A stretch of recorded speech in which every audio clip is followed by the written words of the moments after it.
Hello, my dear students and parents. Welcome to our Math Planet channel.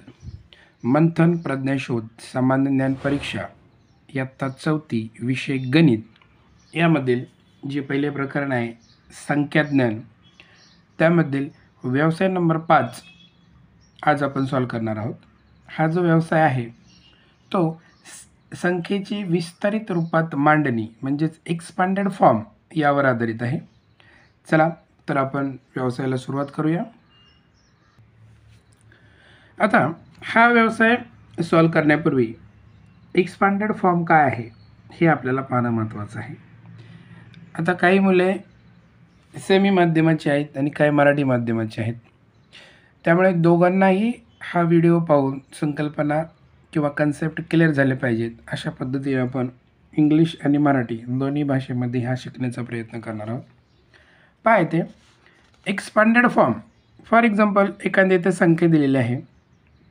आता आपण 4थीच्या मुलांच्या दृष्टीने विचार करू 5 अंकी संख्येचा. 24,375 अशी इथे एक संख्या दिलेली आहे. आता पहा हा जो 5 आहे तो युनिट प्लेसला आहे म्हणजे एकक स्थानी आहे. हा टेन्स प्लेस बघा युनिट, टेन्स, 100, 1000 आणि 10,000. तेच मराठीमध्ये जर पाहिलं आपण एकक, दशक, शतक, हजार आणि दशहजार. आता हजाराला सहस्र पण बोलतात आणि दशसहस्रसुद्धा बोललं जातं. आता ह्याची जी प्लेस व्हॅल्यू आहे त्या प्लेस व्हॅल्यूंची बेरीज म्हणजेच एक्सपांडेड फॉर्म. आता आपण इकडून पण सुरुवात करू शकतो आणि इकडून पण सुरुवात करू शकतो. पहा इथे 2 आहे म्हणून आपण 2 लिहिला आणि 2च्या पुढं किती घरं आहेत 1 2 3 4. जितकी घरं असतात तेवढे शून्य असतात. त्या पद्धतीने आपण 4 शून्य दिलं.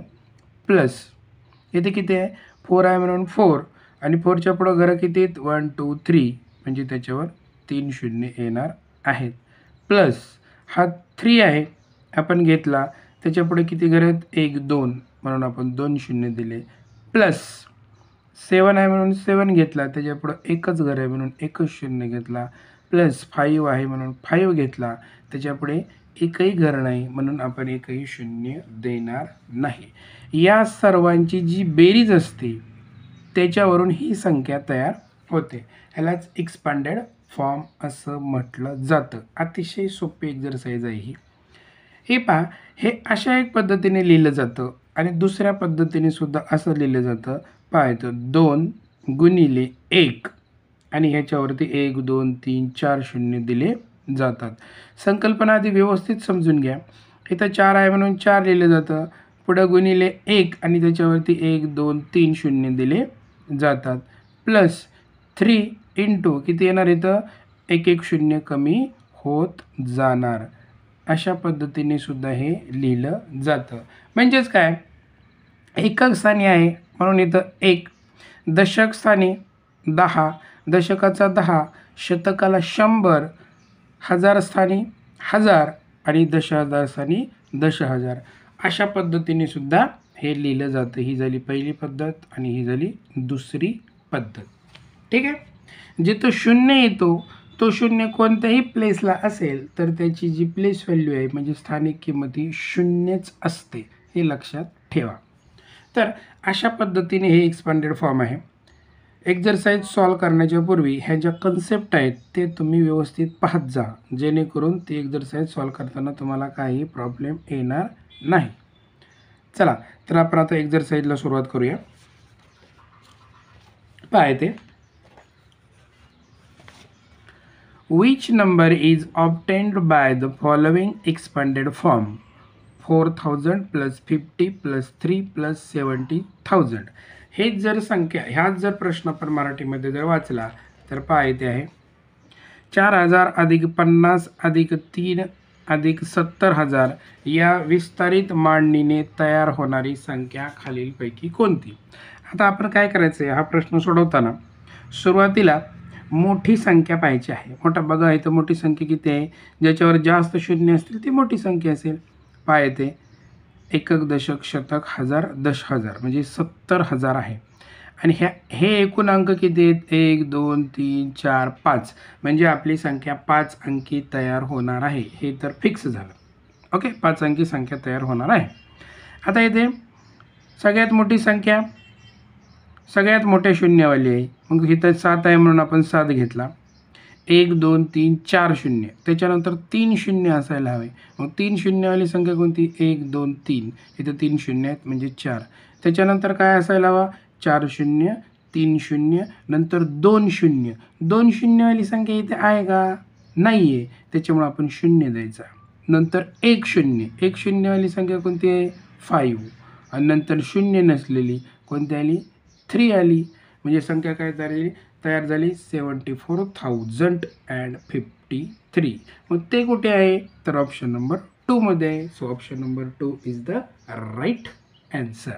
चला पुढचा प्रश्न आपण पाहूया. सुरुवातीला इंग्रजीमध्ये वाचूया. How will you write a 48,789? इंग्लिशमध्ये झाला, आता मराठीमध्ये वाचूया. 48,789 ही संख्या विस्तारित मांडणीमध्ये अशी लिहितात. पहा इथे आहे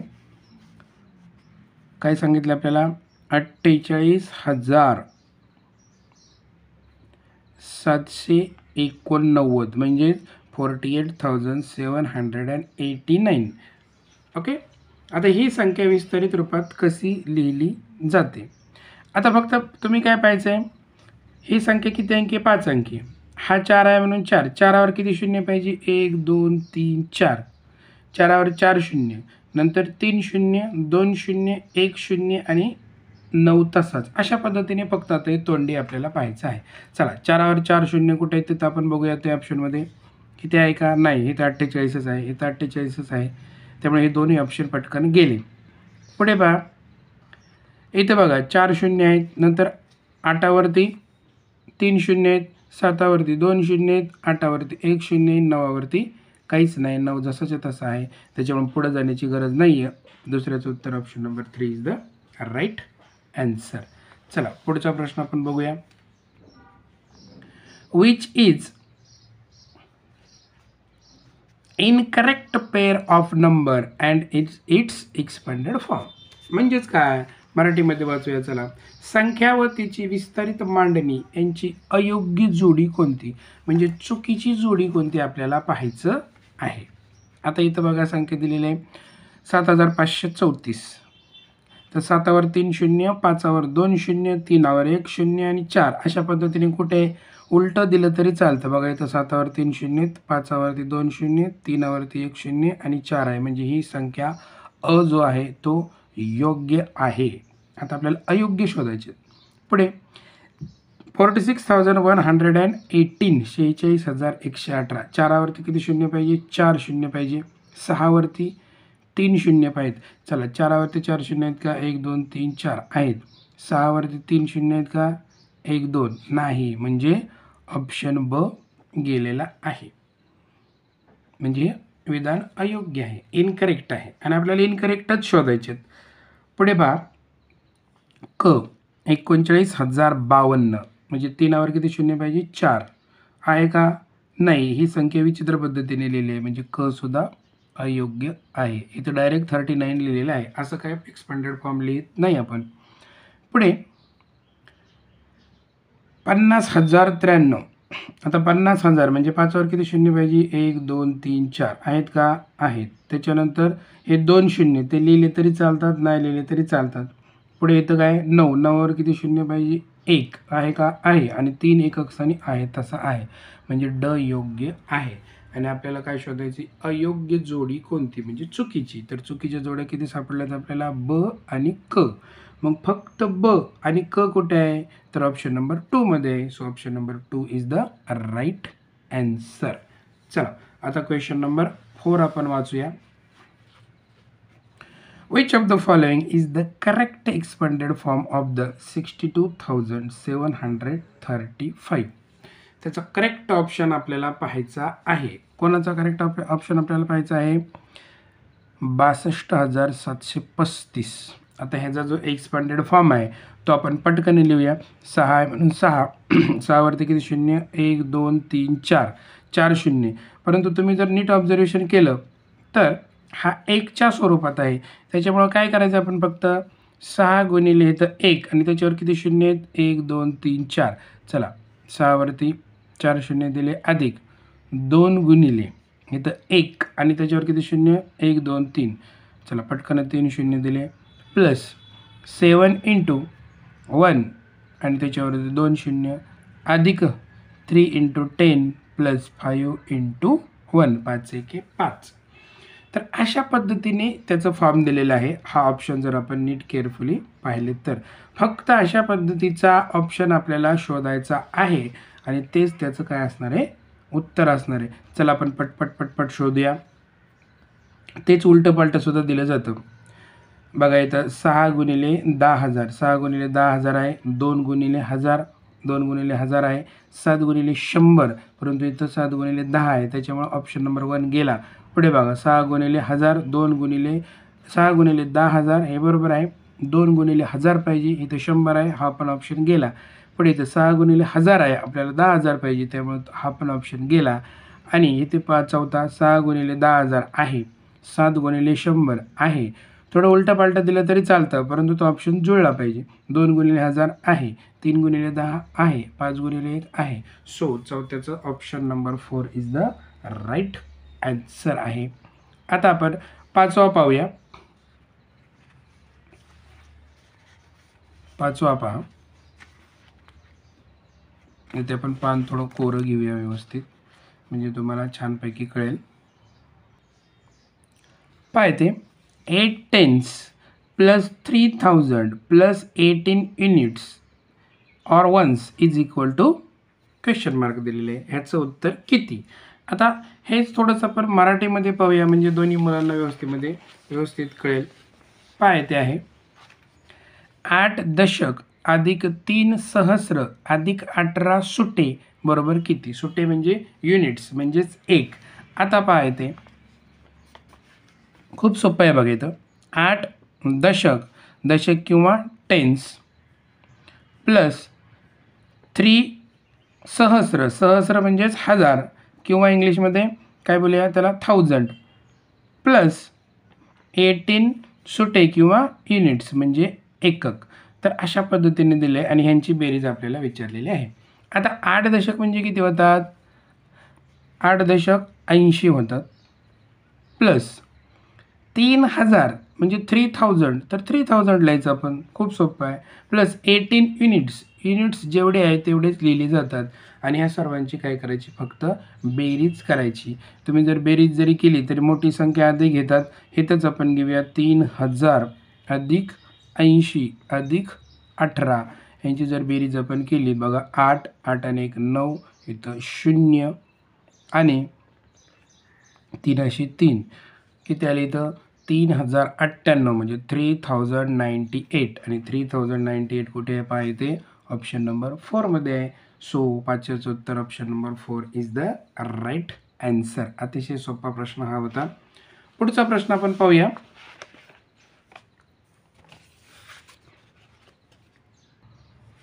पहा 6 गुणिले 100 म्हणजे 6 into 100 plus 4 into 0 plus 7 into 1000 म्हणजे 6 गुणिले. आता हा प्रश्न मराठीत जरी वाचला तरी अशाच पद्धतीने असणार आहे. पहा इथे 6 गुणिले 100 अधिक 4 गुणिले 0 अधिक 7 गुणिले 1000 बरोबर किती असा प्रश्न विचारलेला आहे. खूप सोपं आहे बघा. 6 गुणिले 100 किती होणार आहे तर 600 अधिक 4 गुणिले 0 किती होणार आहे, 0च होणार आहे. त्याच्यामुळे ते नाही घेतलं तरी चालणार आहे. आणि इथं 7 गुणिले 1000 किती होणार आहे 7000 आणि यांची जर बेरीज केली तर किती होणार आहे 7600. सो 7600 कुठे आहे एवढंच आपल्याला बघायचं आहे. सो 6व्याचं उत्तर ऑप्शन नंबर 2 मध्ये आहे. चला आपण पुढे बघूया. हे खूप सोपं होतं. 15 tens okay 15 tens plus 1500 plus 15 units plus 15,000 is equal to किती अशा पद्धतीने दिलेले आहे. हे पहा हेच जर मराठीमध्ये जर आपण वाचलं तर इथे पहा 15 दशक, दशक म्हणजे 1 शून्य, म्हणजे 15वरती 1 शून्य आला, प्लस 15 शतक, शतक वच्चे 2 शून्य, 15वरती 2 शून्य, प्लस 15 एकक, एककाला शून्य नसतो त्याच्यामुळे 15 आहे तसेच, प्लस 15 सहस्र, म्हणजेच 15वर सहस्रचे किती शून्य असतात, सहस्रवरती 15 सहस्र म्हणजेच 15,000, तर त्याच्यावरती 1000चे शून्य आपल्याला द्यायचे आहेत, 3 शून्य. तर तशा पद्धतीने फक्त हे सोडवायचं आहे आणि त्याचं उत्तर लिहायचं आहे. चला तर आपण पटपट पटपट पटपट ते सोडवून टाकूया. पहा येते 15 दशक, दशकाचा 1 शून्य दिला, किती झाले पहा येते 150 संख्या तयार झाली. 15 शतक, 15 आहे म्हणून आपण काय केलं 15 लिहिलं आणि शतकाचे 2 शून्य दिले, संख्या झाली 1500, प्लस 15 एकक, 15 एकक, 15चे 15 एककाचे शून्य नसतात, प्लस 15 सहस्र म्हणजेच 15,000, तर त्याच्यावरती 3 शून्य आपण दिले आहेत. तर अशा पद्धतीने या संख्या तयार झालेल्या आहेत. आता काय करायचं आपण फक्त यांची बेरीज करायची आहे. चला तर बेरीज आपण पटपट करून घेऊया. मोठी संख्यावरती प्लस त्याच्यानंतर ही दुसरी संख्या, त्याच्यानंतर त्याच्यापेक्षा लहान आणि सगळ्यात लहान, अशी जर आपण बेरीज केली तर बघा 5 5 आणि 1 6, 5 आणि 1 6, 5 आणि 1 6 आणि 1 अशी 1 संख्या तयार झालेली आहे 16,665, म्हणजे 16,665. ते कुठे आहे बघा, तो ऑप्शन तुम्ही शोधा. सेम टू सेम जो ऑप्शन आहे तो आपल्याला शोधायचा आहे बघा, 16,665, तर तो आहे ऑप्शन नंबर 7मध्ये आहे. सो ऑप्शन नंबर 7 इज 7चं जे उत्तर आहे क्वेश्चन नंबर 7चं, तो आहे option number 1 is the right answer. चला आता 8वा प्रश्न पाहूया. From which of the following expanded form we get the number 43,508? म्हणजेच मराठीमध्ये जर आपण वाचलं तर खालीलपैकी कोणत्या विस्तारित मांडणीतून 43,508 ही संख्या मिळेल. म्हणजेच संख्या कोणती आहे बघा 43,508. आणि ऑब्झर्वेशन जर आपण नीट केलं तर एक्सपांडेड फॉर्म हे पहिल्या पद्धतीने दिलेले आहेत, त्याच्यामुळे त्याच्यामध्ये गुणिले 1 हा प्रकार नाही आहे. तर आपण काय करूया, ह्याचे एक्सपांडेड फॉर्म आपण पटपट लिहूया. 4 आहे म्हणून 4, त्याच्यापुढे किती शून्य 1 2 3 4, सो 4 शून्य, प्लस 3वरती 3 शून्य, प्लस 5वरती 2 शून्य, प्लस 0 आहे म्हणून 0, प्लस 8. शून्य कुठे असला तरी तो शून्यच घ्यायचा असतो आणि तो घेतला तरी चालतो किंवा नाही घेतला तरी चालतो. ऑप्शनमध्ये असेल तर पाहायचा, नसेल तर गोंधळून जायचं नाही. हे उत्तर कुठं आहे एवढं फक्त आपल्याला आता शोधायचं आहे. चला पाहूया. 4वरती 4 शून्य 1 2 3 4 आहेत का, आहेत. 3वरती 3 शून्य आहेत, 5वरती 2 शून्य नाही, ऑप्शन नंबर 1 गेलेला आहे. ऑप्शन नंबर 2 बघा, सुरुवातीला 4च बघायचं आहे, किती शून्य 1 2 3 4 आहेत, 3वरती 3 शून्य आहेत, 5वरती 2 शून्य आहेत का, नाही, तर 8वरती दिलेले आहेत, म्हणजे हा ऑप्शन पण गेलेला आहे. आता ऑप्शन नंबर 3 बघा, 4वरती 4 शून्य 40,000, ओके, 3,000 आहे, 500 आहेत, शून्य नसला तरी चालतो आणि 8 आहे, त्याच्यामुळे 8व्याचं उत्तर option number 3 is the right answer. आता क्वेश्चन नंबर 9 आपल्याला पाहायचा आहे. सर्वप्रथम तो आपण इंग्रजीमध्ये वाचूया. How many total pairs of expanded form and number are correct. म्हणजे करेक्ट पेअर आपल्याला शोधायचे आहेत. आता हे आपण तोंडी पाहूया. 1573 म्हणजे 1000, 1000 आहे का, आहे. 500 आहे का, नाही आहे, म्हणजे हे इनकरेक्ट आहे, म्हणजे ए हा इनकरेक्ट आहे. चला आपण इथे लिहूया, ए हा इनकरेक्ट आहे, पुढे बी सी आणि डी. ओके, इथे बघा संख्या काय आहे 54,241, म्हणजे 5वर किती शून्य असायला हवेत, 1 2 3 4 आहेत का, 1 2 3 4 आहेत. पुढे 4000 आहे, 200 आहे, 40 आहे, 1 आहे, म्हणजे आपला जो बी आहे तो करेक्ट आहे. आता सी बघा, 6968, 6000 आहे का? आहे. 900 आहे, 60 आहे, 8 आहे, म्हणजे आपला सी सुद्धा करेक्ट आहे. 9वा प्रश्न आपण पाहतोय. पुढे पाहायचं 17,635 म्हणजे 17,635. सो जो 1 आहे त्याच्यावरती 4 शून्य पाहिजे, कारण 4 घरं आहेत. आहेत का 4 शून्य? 1 2 3 4 आहे. पुढे 7,000 आहे, 600 आहे, 30 आहे आणि 5 आहे, म्हणजे ऑप्शन नंबर डी सुद्धा करेक्ट आहे. आणि प्रश्न काय विचारलेला आपल्याला? पाहायचे एकूण किती जोड्या बरोबर आहेत. आता एकूण किती जोड्या बरोबर आल्या आपल्या? 1 2 3, म्हणजे 3 ऑप्शन कुठे आहे? तर 9व्याचा ऑप्शन 3 कुठे लिहिलेला आहे? ऑप्शन नंबर 1 मध्ये 3 हे लिहिलेलं आहे, त्याच्यामुळे 9व्याचं उत्तर option number 1 is the right answer. आता नेहमीप्रमाणे 10वा प्रश्न तुम्हाला असतो, आपण फक्त क्ल्यू देऊया आणि तो प्रश्न तुम्ही सोडून त्याचं उत्तर कमेंट बॉक्समध्ये टाकायचं आहे. How to write the number 26,000 and 3/4 of 1000. आता 26,000 अँड 3/4 ऑफ 1000 म्हणजे काय? तर पहा येते, मराठीमध्ये वाचूया का? 5,27,000 ही संख्या विस्तारित रूपात कशी लिहाल? आता तुम्हाला 5,27,000 ही जी संख्या आहे, पहा 5,27,000, पावणे म्हणजे हजाराच्या बाबतीत जर विचार केला तर 750 ही संख्या गृहीत धरली जाते. आणि जी संख्या येते, फॉर एक्झाम्पल काय? 5,27,000, तर 27च्या आधी किती येतात? 26, म्हणून तिथं 26 लिहिलं जातं. सो ही संख्या काय तयार झाली? 5,27,000, म्हणजेच काय? 26,000 अँड 3/4 ऑफ 1000. 1000चा 3/4 काय होतो? 750. तर हे जे कन्सेप्ट आहेत ते ऑलरेडी पहिल्या 1-2 व्हिडिओमध्ये मी छानपैकी क्लिअर केलेले आहेत, त्याच्यामुळे इथं जास्त एक्सप्लेनेशन करायची गरज नाही. आता ही जी संख्या दिलेली आहे त्याचं फक्त एक्सपांडेड फॉर्म तुम्ही करायचं आहे आणि त्याचं उत्तर कुठे आहे तो ऑप्शन तुम्ही कमेंट बॉक्समध्ये टाकायचा आहे. आणि त्याचं उत्तर लिहिताना स्वतःचं नाव पण लिहा, जेणेकरून कोणत्या मुलांना ते व्यवस्थित सोडवलं ते मला कळेल. व्हिडिओ जर आवडला असेल तर लाईक करा, शेअर करा आणि जी मुले मंथनला बसलेली आहेत आपले मित्रमंडळी त्यांच्यामध्ये हा व्हिडिओ जरूर शेअर करा, कारण जेणेकरून त्यांना पण फायदा होईल आणि त्यांचा परीक्षेमध्ये चांगला स्कोअर येईल. चॅनलवर जर नवीन असाल तर चॅनलला सबस्क्राईब करा आणि बेल आयकॉनला प्रेस करायला विसरू नका. धन्यवाद.